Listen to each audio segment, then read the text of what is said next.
Hi there! Here at OzGrind, we're often asked to provide a quote for polished concrete.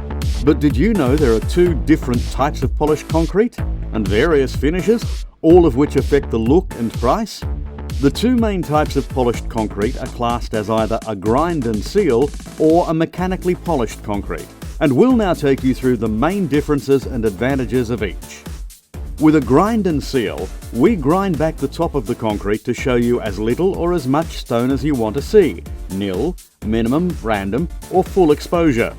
And we then seal it with either a matte, semi-gloss or high-gloss sealer. There are a few different types of sealers like water-based, solvent-based, UV-stable, and we can use anything from an acrylic to a polyaspartic coating depending on the desired use and life expectancy requirements.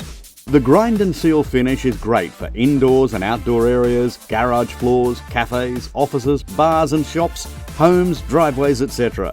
We can add a non-slip grit or powder so you can even have it in wet areas. It's very durable, water and stain resistant, however, as it is a topical sealer, you'll need to sand back and recoat every 3 to 10 years depending on the product you choose to apply and the amount of traffic you'll have on it. The process usually takes 3 to 5 days for a standard house, again depending on product used and exposure level required, and you need to let it dry and cure for a period of time before walking on it or putting furniture in place.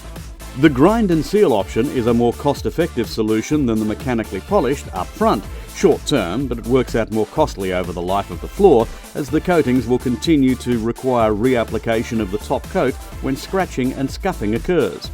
With a mechanically polished concrete or MPC, it's the actual concrete itself that shines, not a topical coating. The process begins the same though. So again, we grind back the top of your concrete to show you as little or as much stone as you want to see, but then we grout the floor and undergo a number of different processes of densifying and hardening the floor before we polish it a number of times to get the desired shine level. Again, we can give you this type of flooring in a matte, semi or high gloss finish and in nil, minimum random or full stone exposure. If you want full stone exposure, it will cost more as it takes us longer to grind. And the same goes for the high gloss. We have to go over the floor more for the high gloss and therefore it costs more.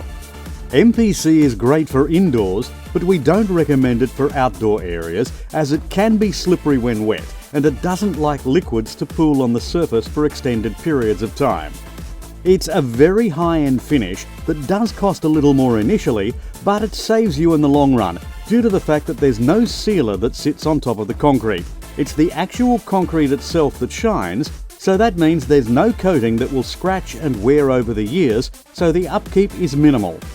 It would generally take 6 to 8 days for a standard house, depending on the desired gloss level and the exposure level required, and you can walk on it and put furniture in pretty much immediately.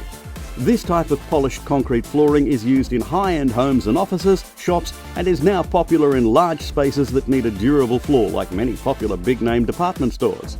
Why not give one of our friendly team a call so we can help you decide which type of polished concrete will best suit your project?